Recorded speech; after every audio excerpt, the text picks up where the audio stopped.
Amém? Abre tua Bíblia, a palavra do Senhor, no livro de Salmos. Amém? Eu queria falar com os irmãos hoje sobre Salmo 139. Vamos ver, vamos ler. Salmos 139. Amém? O Espírito Santo nos consola e em alguns momentos ele nos capacita, e outros ele nos dá força. E de fato ele é o Espírito Santo fortalecedor, ele é o Espírito Santo que nos orienta, ele é o Espírito Santo que nos ungidor. Mas um dos nomes mais importantes do Espírito Santo da palavra de Deus é Paracletos, que significa Consolador. E a vontade de Deus é que os nossos corações sejam sempre confortados em amor. O Espírito Santo quer confortar o nosso coração em amor. Nós temos uma ideia muitas vezes que o conforto é para aquele que perdeu alguém, que o conforto é para aquele que está de luto. O conforto não é só para quem está de luto, para quem perdeu. O conforto é para quem está desesperado consigo mesmo. O conforto é para quem, como Paulo disse certa vez, lá em Romanos, capítulo 7, miserável homem que sou, quem me livrará do corpo dessa morte? O conforto é para quando o diabo vem acusar você e parece que você não sabe o que dizer. O conforto é quando você se sente tão desqualificado, tão fora do padrão, que você pensa, Deus não vai me aceitar mais. O conforto é quando você, depois de um jejum de 40 dias, que você pensa que é um campeão de poder, e de repente parece que você está se enrolando em coisinhas pequenas de novo, e o diabo vem e fala, mas não é você que estava jejuando 40 dias esses dias? Nessas horas, quando parece que a gente nem sabe orar direito, nessas horas, quando parece que a gente fica até meio sem palavras diante de Deus, sem saber o que dizer, diante da perplexidade que as situações se deparam, diante muitas vezes da tristeza, da melancolia que vem, porque no fundo do coração nós gostaríamos de agradar a Deus, mas parece que nós somos incapazes de fazer. Nos sentimos tão incapazes de fazer aquilo que é o melhor, de escolher a melhor direção, de falar as melhores palavras, de ter o melhor temperamento, de dar as melhores respostas, de fazer as melhores escolhas, que de repente nós paramos e dizemos, meu Deus, o que eu faço? Parece que tudo é tão difícil. E antes que você pense em desistir, ou retroceder, ou ficar cabisbaixo, tentar ficar desanimado, o Espírito Santo te diz, eu vou confortar o teu coração. Eu vou confortar com a unção, com o poder. Eu vou confortar você perseguindo os teus inimigos, aceitando você, envolvendo você nas minhas asas. Pegue sua Bíblia, Salmo 139. Salmo 139. Senhor, tu me sondas e me conheces. Sabes quando me assento e quando me levanto. De longe penetras os meus pensamentos. Esquadrinhas o meu andar e o meu deitar. E conhece todos os meus caminhos. Ainda a palavra não me chegou à língua e tu, Senhor, já conheces. Tu me cercas por detrás e por diante, e sobre mim pões a tua. Tal conhecimento é maravilhoso demais para mim. É sobremado elevado, não posso atingir. Para onde me ausentarei do teu espírito? Para onde fugirei da tua face? Se subo aos céus, lá estás. Se faço a minha cama no mais profundo abismo, lá estás também. Tomo as asas da alvorada e me contemplo no confim dos mares, ainda lá me haverá de guiar tuas mãos e a tua destra me susterá. Se eu digo as trevas com efeito me cobrirão, e a luz ao redor de mim se fará a noite, até as próprias trevas não te serão escuras, as trevas e a luz serão apenas. Pois tu formaste o meu interior, tu me teceste no seio da minha mãe. Graças te dou, visto que por modo assombrosamente maravilhoso me formaste. As tuas obras são admiráveis e a minha alma o sabe muito bem. Os meus ossos não foram encobertos quando no oculto foi formado e entristecido como nas profundezas da terra. Os teus olhos me viram a substância informe e os teus livros foram escritos todos os meus dias, cada um deles escrito e determinado, quando nenhum deles havia ainda. Quão preciosos são para mim, Senhor, os teus pensamentos, e como é grande a soma deles. Se eu contasse o o grão, voltaria sem jamais chegar ao fim. Ó Deus, que desses cabo do perverso, apartai-vos, pois, de mim, homens de sangue, e neles se rebelam insidiosamente contra ti, e como teus inimigos falam malícia. Não aborrece o Senhor os que te aborrecem, nem abomina contra ti que te levanta, aborrece como ódio consumado. Para mim são inimigos de fato. Sonda-me, ó Deus, e conhece o meu coração. Prova-me e conhece os meus pensamentos. Vê se em mim se há algum caminho mau, e guia-me pelo caminho eterno. Irmãos, quando nós falamos do amor de Deus, a tendência nossa natural é pensar que o amor de Deus está reservado para aqueles que merecem. A tendência natural é nós pensarmos que precisamos de merecer este amor, que precisamos de fazer algo por onde. A tendência, de alguma maneira, é dizer para Deus: olha, Senhor, como eu estou me esforçando, olha, Senhor, como eu estou mudando. E nós nos iludimos, às vezes, nesse conceito, nesse engano, de que o amor de Deus é maior para aqueles que são melhores. A palavra de Deus nos mostra o contrário. Onde abundou o pecado, superabundou a graça. E aonde havia mais trevas, ali resplandeceu uma luz mais forte. E foi Jesus quem disse certa vez, ao entrar na casa de um fariseu,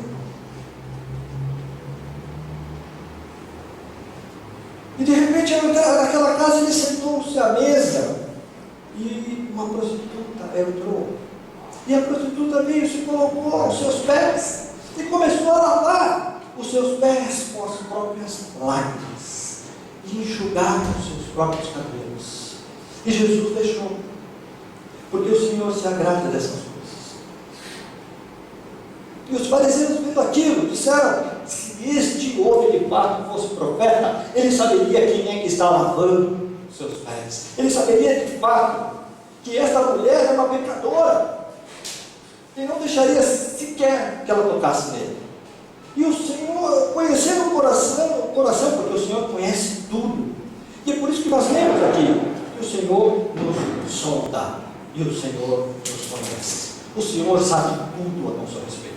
O Senhor sabe das suas tendências, das suas maquinações, das suas mesquinharias. O Senhor conhece toda a mesquinhez que nós somos capazes. O Senhor conhece aqueles pensamentos que estão ocultos no coração, aquela risadinha oculta de prazer diante de tragédias alheias. O Senhor conhece, Ele vê o íntimo oculto, aquilo que você planeja, aquilo que você intenta. O Senhor sonda. Hoje o Senhor virou para Simão e disse, conhecendo o coração daqueles homens, ele disse: Simão, eu entrei na tua casa, você não me deu beijo. Eu entrei na tua casa, você não me deu nem água para lavar os pés. Todavia, desde quando eu entrei aqui, essa mulher não para de beijar os meus pés e lavar os meus pés com as próprias lágrimas e enxugar com os próprios cabelos. E o Senhor então falou para ele: haviam dois homens, um devia R$1.000, o outro devia 1 milhão. Mas o credor, sendo benevolente, ele resolveu perdoar a ambos e falou: eu vou perdoar a dívida de vocês.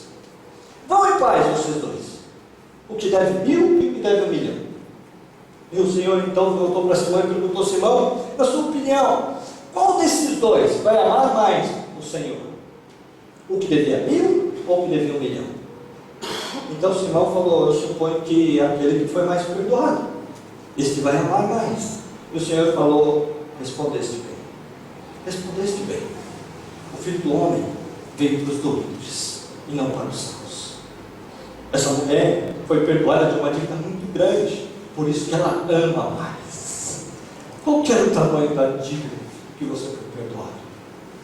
Qual que era o tamanho da dívida? Qual é o tamanho da dívida hoje? Primeiro versículo que nós lemos, um atributo de Deus: é a sua presciência. O Senhor sabe tudo. O Senhor conhece tudo. E a palavra usada aqui é sondar. Sonda. São equipamentos poderosíssimos, usados para prospecção de petróleo. Sondas são equipamentos que perfuram a terra, às vezes 2, 3 quilômetros dentro da rocha, procurando petróleo. Isso é uma sonda. A palavra usada aqui é essa. O coração do homem é profundo. O coração do homem é profundo. Mas o Senhor sonda os desígnios do teu coração. Alguns podem dizer glória a Deus, outros vão dizer misericórdia. Né? Para alguns eles vão dizer, o Senhor sabe. O Senhor sabe das minhas intenções, o Senhor sabe das minhas boas intenções, o Senhor está vendo os propósitos do meu coração, o Senhor está conhecendo as minhas intenções, e Ele sabe que eu espero, que eu quero o melhor, que eu desejo o melhor. Outros talvez vão dizer misericórdia. Isso significa que o Senhor está vendo tudo, que Ele conhece tudo, que Ele sabe tudo, que seus olhos vasculham o profundo e o escondido, e o Senhor conhece. O Senhor conhece. Deus conhece você. Sabe de uma coisa? O amor dele não é alterado por causa disso. Deus não ama você porque ele estava ignorante ao teu respeito. Sabe, você não precisa dizer para Deus, ou dizer para alguém depois de fazer algo errado, o que Deus vai pensar de mim agora. Deus não vai pensar nada de você depois de alguma coisa, porque o que Ele tem para pensar, Ele já pensa ao teu respeito muito antes da fundação. Ele já te conhecia. Sabe aquelas mesquinharias todas que nós até nos envergonhamos de pensar nela? Deus já conhecia, Ele sabia. Sabe aqueles defeitos que as pessoas gostam de acusar você, e talvez você mesmo hoje se sinta acusado? Deus já sabia, Deus já conhecia, e o amor dele já havia sido liberado sobre você. Eu gosto daquela canção que diz que o Senhor me compreendeu sem nenhuma explicação. Deus não precisa de ninguém explicar para Ele o que passa por você. Deus vê, Deus conhece, Deus sabe. Talvez hoje você esteja se sentindo angustiado, porque você descobriu algo novo ao seu próprio respeito, algo que você não sabia, algo que talvez hoje você esteja encabulhado, sentindo-se pesado, talvez pessoas estejam acusando você, e você mesmo está se acusando, e o inferno inteiro vem te acusando na tua cabeça, dizendo que você não é digno, dizendo que você não merece, dizendo que você não pode ser um cristão, que você não está apto a seguir o Senhor. Só Deus sabe quantos pensamentos têm subido ao teu coração, e às vezes você não sabe como lidar com isso, mas o Espírito Santo vem confortar o teu coração hoje. Você não conhecia esse lado seu. Você talvez não sabia que você era capaz, que você não sabia que você tinha esse tipo de sentimento dentro de você. Você talvez não imaginava que você pudesse fazer algo assim. Deixa eu dizer algo. Você não sabia, mas Deus já sabia. E já amava você antes disso. O que Ele fez agora foi só mostrar para você o que Ele mesmo já sabia. Ele está dizendo para você, independente do que você venha a ver ainda, eu já amei você, e chamei você pelo nome, já redimi você, eu te comprei, tu és meu, diz o Senhor. Não importa aquilo que você venha a ver, não é que você esteja à procura do mal, à procura do erro, não. Mas saiba, o Senhor vê. Não tente ocultar nada do Senhor. A melhor coisa a fazer é falar tudo para Ele. Diz tudo para Ele. Abre o teu coração em honestidade diante de Deus. Não minta para Deus. Não minta para você mesmo. Porque os olhos de Deus são chamas de fogo. E Ele enxerga todas as coisas. Não há trevas diante do Senhor, o texto diz. As próprias trevas não te são escuras. Por quê? Porque Apocalipse capítulo 1 diz que os olhos do Senhor Jesus são como o sol ao meio-dia. João viu o Cordeiro, e ele tinha 7 olhos, que são 7 Espíritos de Deus, e ele viu diante do trono, que são 7 tochas, que são o Espírito de Deus. Os olhos do Cordeiro são como chamas de fogo, e onde ele olha, tudo ele aparece. Na sua luz, nós podemos ver. Quando os olhos de Deus repousam sobre nós vemos tudo que nós somos. E qual que é a sua reação nesse momento? Qual que é a sua reação? Talvez é fugir. O texto continua: tu esquadrinhas o meu andar, e o meu deitar. O Senhor conhece todos os meus caminhos. Você ainda nem falou, e Deus já sabe o que você vai dizer. Isso é presciência. Deus sabe o futuro.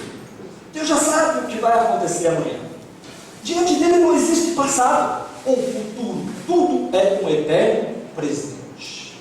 No verso 5 ele diz: tu me cercas por trás e por diante, sobre mim pões a tua mão.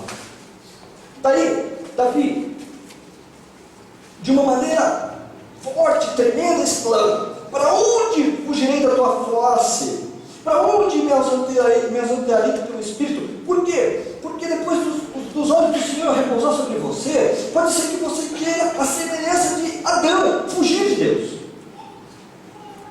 Mas quantos de nós temos tentado fugir de Deus? A Bíblia fala que depois que Adão pecou, lá no capítulo 3 de Gênesis, você pode ler depois que Adão pecou, a Bíblia fala que ele viu que estava nu, os seus olhos se abriram, ele percebeu algo que não percebia antes, que ele era nu. E ele então tentou fazer para si roupas de folha de figueira.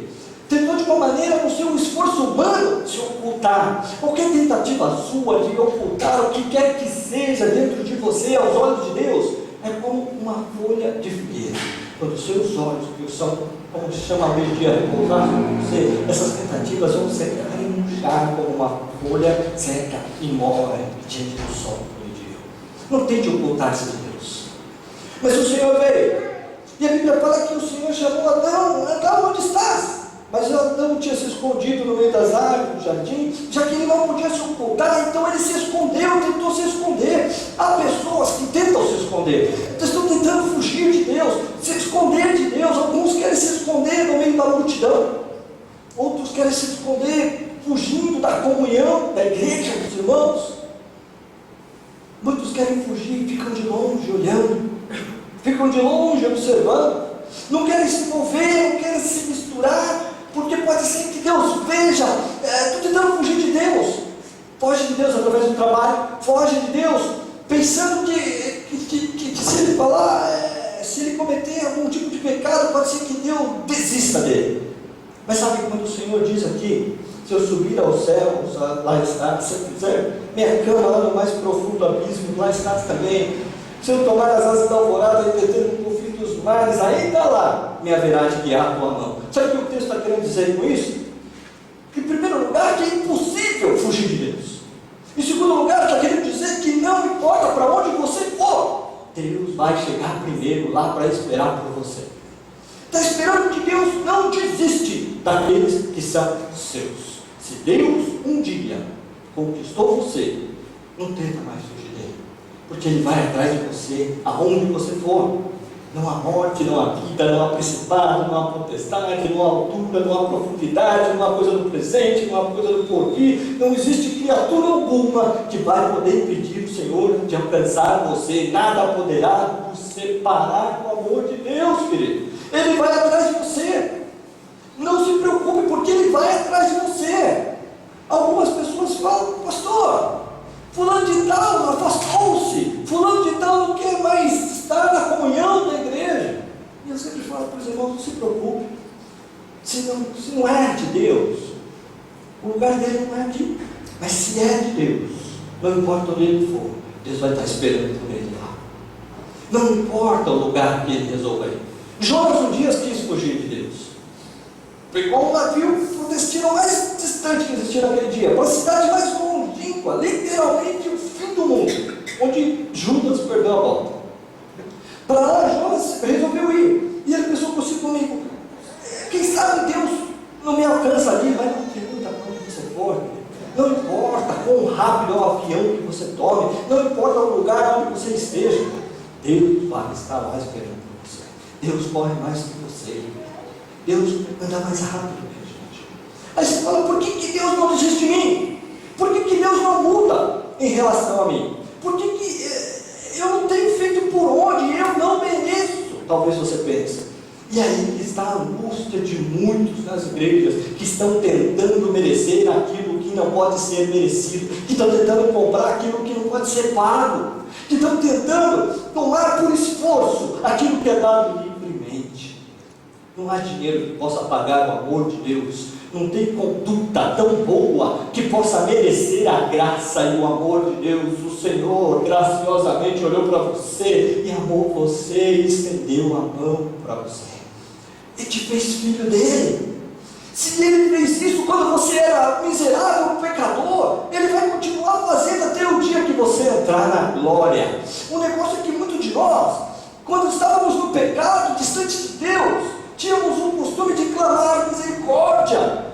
Muitos de nós, naqueles dias quando sabíamos que não merecemos nada, que não éramos coisa alguma, nós clamávamos e dizíamos: tem misericórdia, Senhor. E nos alegrávamos no amor, na bondade de Deus. Só que depois, quando nós entramos na sua casa, nós mudamos a postura e dizemos: Deus, agora eu quero recompensar o Senhor por esse amor tão grande. Eu vou tentar ser o mais bonzinho que eu puder, porque eu quero que o Senhor agora fique feliz comigo.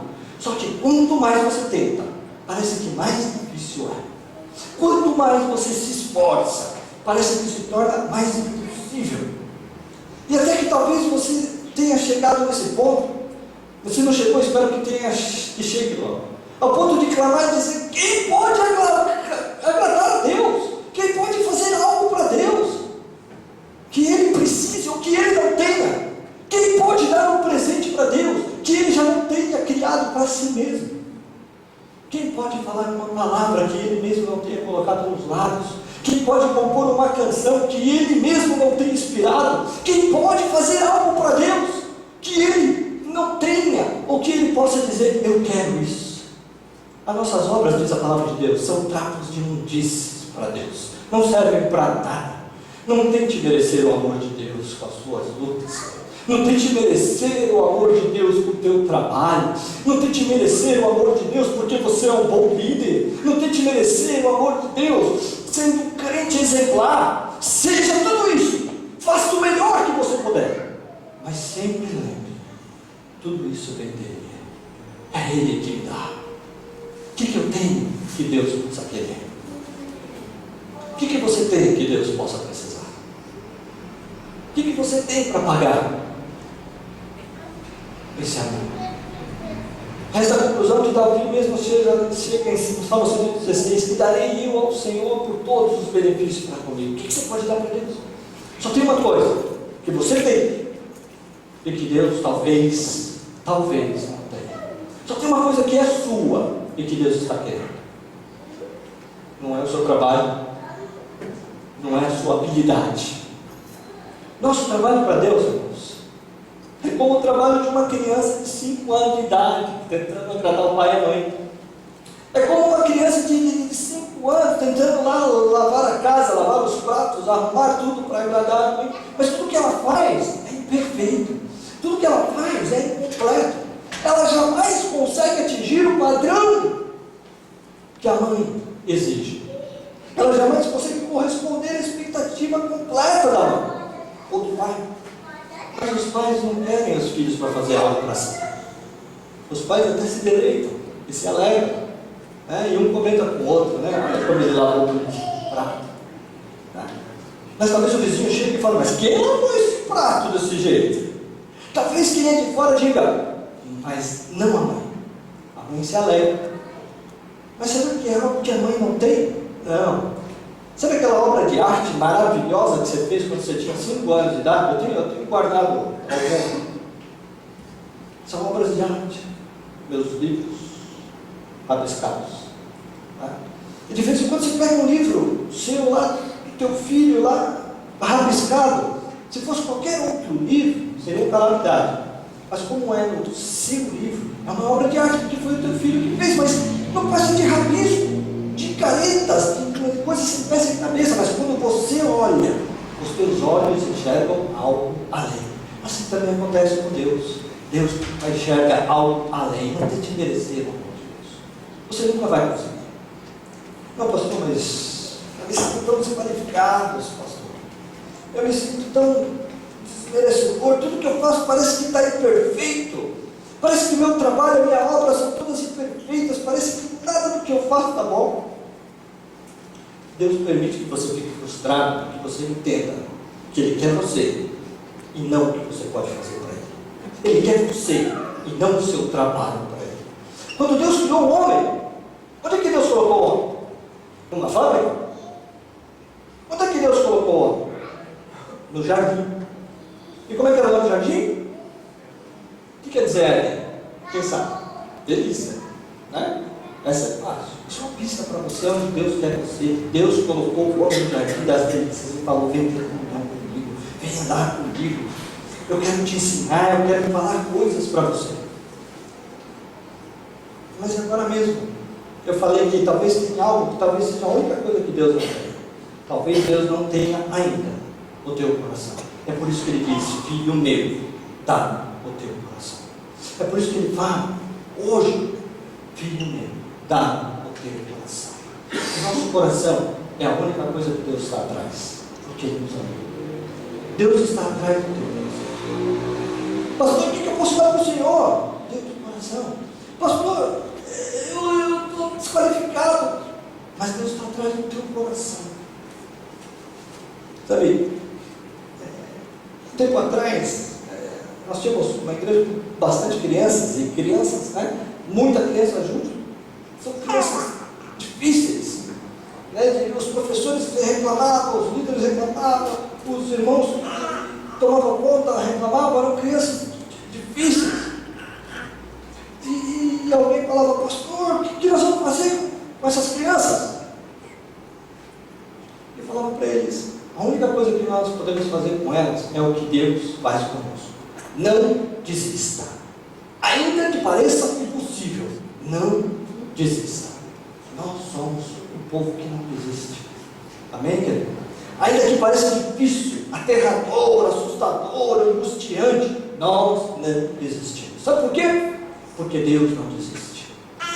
Entra dia, sai dia, Deus continua de olho em você. Você pisa na bola um dia, pisa na bola 2 dias, Deus está de olho em você. Me faz lembrar de um certo jovem chamado Mepibosete, um nome estranho. Mepibosete está lá em 1 Samuel, capítulo 9, 2 Samuel, capítulo 9. A Bíblia fala que ele era filho de Jonas, portanto neto de Saul, da linhagem real.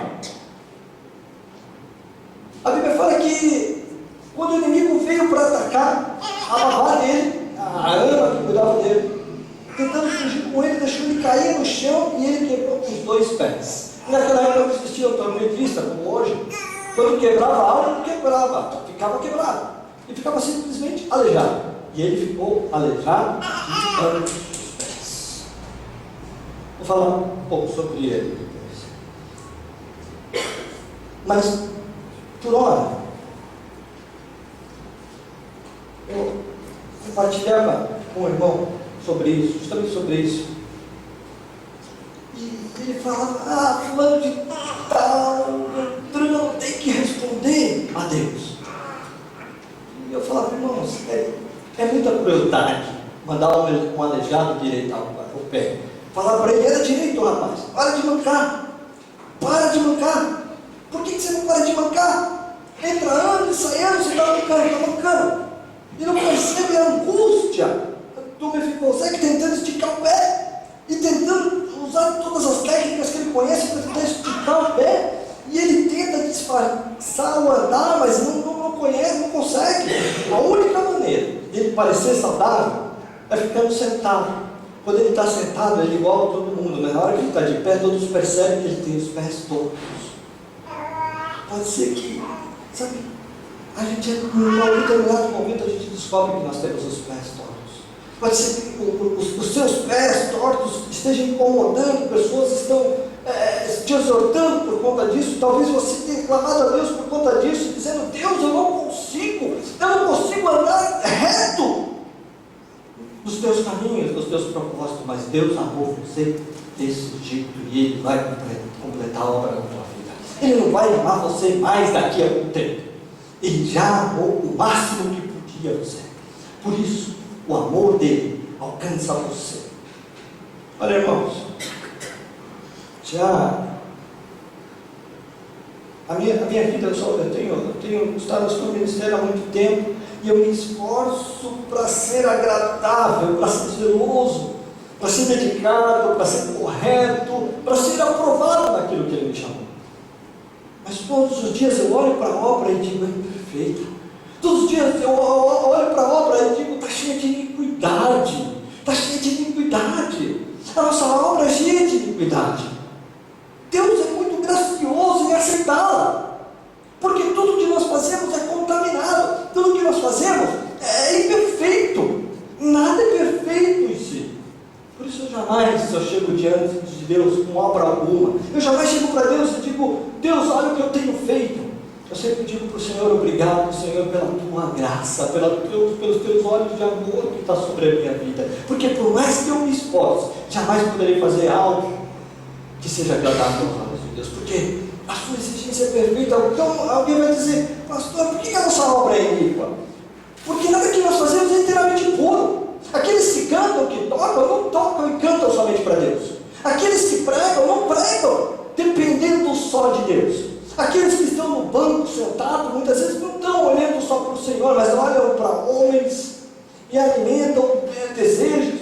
Muitos de nós, mesmo estando aqui, estamos com a mente e o coração em outros lugares. Quantos por aí há que trabalham, mas muitos trabalham para si mesmo, outros trabalham para sentir parte da igreja, outros trabalham porque querem ter um cargo, porque querem aparecer, por ego. E no final das contas, nossas obras são cheias de imperfeições, cheias de iniquidades. Mas ainda assim, o Senhor tem nos abençoado. Por quê? Por que o Senhor tem nos abençoado? Porque nós resolvemos que nós confiamos apenas na graça de Deus. Nós não confiamos em mérito próprio.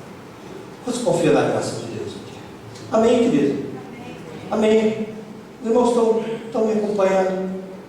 Querido, a Bíblia diz, se as trevas me cobrirem, a luz ao redor de mim fará noite. As trevas e a luz do Senhor são as mesmas coisas. Pois tu formaste o meu interior, tu me teceste no ventre da minha mãe. Eu te dou graça, visto que por modo assombroso, maravilhosamente me formaste. Eu te dou graças porque me formaste de uma maneira assombrosa. E olha a expressão que ele usa: as tuas obras são admiráveis. Será que hoje você pode olhar no espelho e dizer, as obras de Deus são admiráveis? Davi estava olhando no espelho quando ele falou isso. Alguém fala, isso é vaidade. Isso é muito metido. Dá uma olhadinha para o seu irmão do seu lado. Você pode falar isso para ele? Irmãos, as obras de Deus são admiráveis. Basta olhar para você também. Eu não consigo entender como alguém pode ter autoestima baixa, com tanto amor assim. Você está enxergando o amor de Deus? Como é que alguém pode andar de cabeça baixa, com tanto amor à disposição? O Senhor ama você e o amor dele te alcança hoje. O amor dele te alcança hoje. Como nós cantamos, ele conheceu você em substância informe. Ele conheceu você, sabe? Quando o espermatozoide encontrou o ovo e os cromossomos estavam ainda se alinhando, ele já sabia quais seriam as suas tendências, as suas características. Ele já sabia a cor do teu cabelo, a cor dos teus olhos, como seria a tua pele, a tua altura. Ele já sabia tudo do teu respeito. E ele conheceu você e planejou algo bom a teu respeito. Porque o texto diz que nos teus livros foram escritos todos os meus dias. Não é assim que está no verso 16? No teu livro foram escritos todos os meus dias, cada um deles escritos, determinado quando nenhum deles havia ainda. Deus planejou a tua história para você. Deus planejou um projeto para a tua vida. Deus, na tua sabedoria, sentou e escreveu. Como um poeta, ele planejou coisa boa para você e sonhou coisas boas para você. Como uma mãe que, amamentando o filho, passa a mão. Você já viu a mãe amamentando o filho? Já reparou? Normalmente o bebê, todo bebê tem um tipo de hábito, não é verdade? Muitos gostam de puxar a orelha da mãe, né? Já viram isso? O menino fica ali puxando a orelha a hora da mãe. E a mãe deixa, fica até com a orelha mais comprida de um lado, né? Mas enquanto o menino está puxando a orelha dela, ela está ali passando a mão, o dedo, o cabelo, a sobrancelha, os olhos, o rosto, está sonhando em coisas boas para ele. está sonhando coisas boas, está falando coisas boas para ele. Até aquela pessoa mais vil, até aquela pessoa mais baixa, mais criminosa, alguém um dia colocou a mamadeira na boca dele e sonhou coisas boas para ele. Mas mesmo que houvesse um homem que não tinha tido o privilégio de ter alguém para sonhar algo bom para ele, uma coisa é certa: o próprio Deus sonhou coisa boa para ele, sonhou coisa boa para você. O próprio Deus escreveu algo bom, diz o versículo. Mas alguém vai dizer: pastor, se Deus escreveu, então vai se cumprir. Não necessariamente. Deus não é um controlador de marionetes. Você não é uma marionete na mão de Deus e de que Deus fica movimentando você. Deus deu para você liberdade de escolha. Assim como Deus sonhou coisas boas para Adão, Deus também colocou para Adão uma escolha e falou: Adão, pode escolher, o que você quer? Você quer a árvore da vida ou a árvore do conhecimento? Eu sonhei coisas boas para você, Adão, mas o que você quer, Adão? E Adão fez a escolha, ele fez a escolha errada. E a mesma escolha acontece com a gente. A mesma escolha acontece com você hoje. Deus está colocando diante de você a vida e a morte, diz a palavra. Deus está colocando dois caminhos, um caminho para o alto e um caminho para a perdição. E o Senhor quer que você escolha a vida. Ele sonhou coisas boas para você, mas Ele te dá liberdade de escolha. Quantos querem escolher o Senhor? Amém? Amém. O Senhor sonhou coisas boas para você. Não permita que o sonho de Deus se aborte. Não permita que os projetos de Deus para você sejam abortados. Não deixe que o seu futuro seja apenas uma boa possibilidade, mas deixe que ele seja uma realidade. E quando alguém encontrar você e perguntar para você como você está, e apenas: eu estou vivendo os sonhos de Deus para mim. Eu estou apenas vivendo o que Deus sonhou a meu respeito. Eu estou apenas desfrutando daquele romance eterno que Deus escreveu sobre mim. Eu estou apenas cumprindo aquilo que estava no coração de Deus. Quantos querem isso? Amém? Amém? Você ficar de pé. Eu gostaria de fazer uma oração para encerrar. Somente para aqueles que hoje precisam do conforto de Deus. Você tem sentido peso e parece que nada que você faz é suficientemente bom. É sempre uma sensação que não orou o suficiente, que não leu o suficiente, que não jejuou o suficiente, que não fez o suficiente. E o Senhor apenas diz: filho meu, dá o teu coração. O Espírito Santo vai confortar o teu coração. Mas honestamente, não erga a mão se não for o teu caso. Mas quantos hoje precisam do conforto de Deus? Amém? Coloca o teu coração diante de Deus agora. Fecha os teus olhos. Fecha os teus olhos.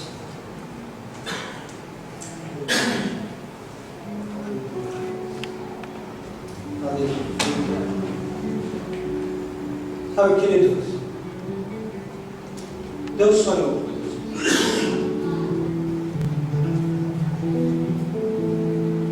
Deus sonhou.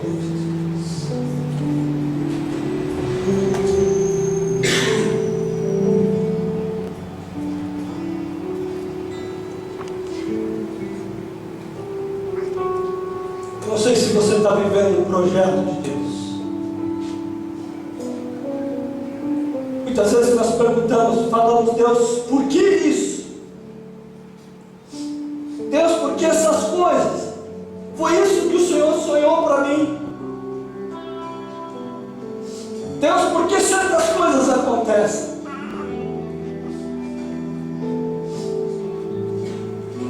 A palavra do Senhor diz que nunca vi o justo mendigado. Deus sonhou sonhos, projetos, mas talvez nós temos tomado decisões erradas. Nós somos responsáveis pelas nossas decisões, pelos nossos atos. Tudo que o homem planta, ele colherá. Será que você tem tem vivido os sonhos de Deus? Pastor, como é que eu sei os projetos de Deus? Como é que eu sei os sonhos de Deus para a minha vida?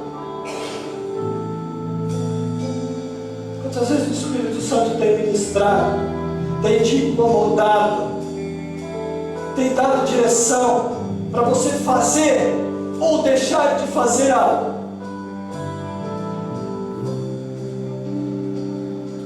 Mas muitas vezes o nosso ego, a nossa ansiedade, a nossa falta de confiança de que Deus está no controle de tudo, nos faz tomar decisões erradas. Deus sonhou coisas boas. Se você tem, talvez alguém tenha te magoado, te ferido, dito coisas sobre você que tem te oprimido, que tem te abatido e você tem deixado isso te atingir. O salmista disse: Ele sonhou sobre a tua vida, querido.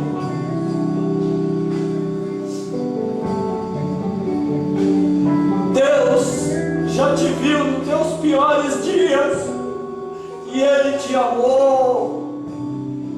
E Ele te amou.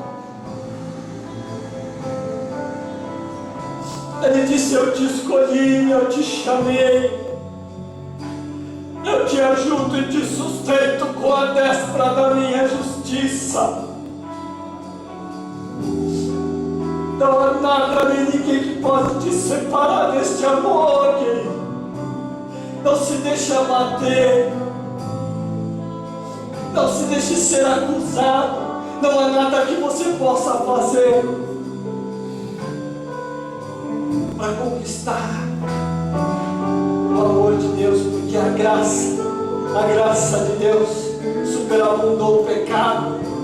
E hoje, talvez você venha carregando um fardo, venha lutando, uma luta que não é tua, uma luta que você não foi chamado para pelejar. E hoje a palavra de Deus nos traz, querido, entrega teus caminhos ao Senhor, confia nele, confia nele, confia nele, confia nele e Ele tudo fará, porque Ele sonhou contigo. Mas tem uma coisa, querido,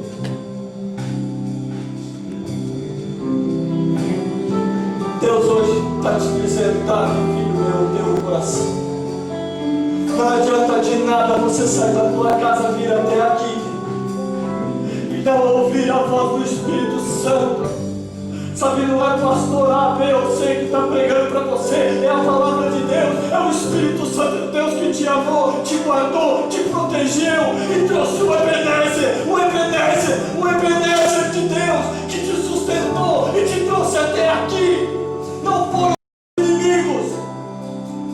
Pouco importa aqueles que vão se levantar contra ti, porque maior é aquele que está contigo.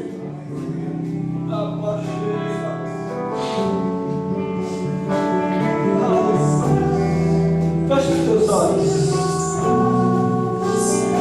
Queria que você entregasse, tire esse fardo, tudo que vem falando sobre você.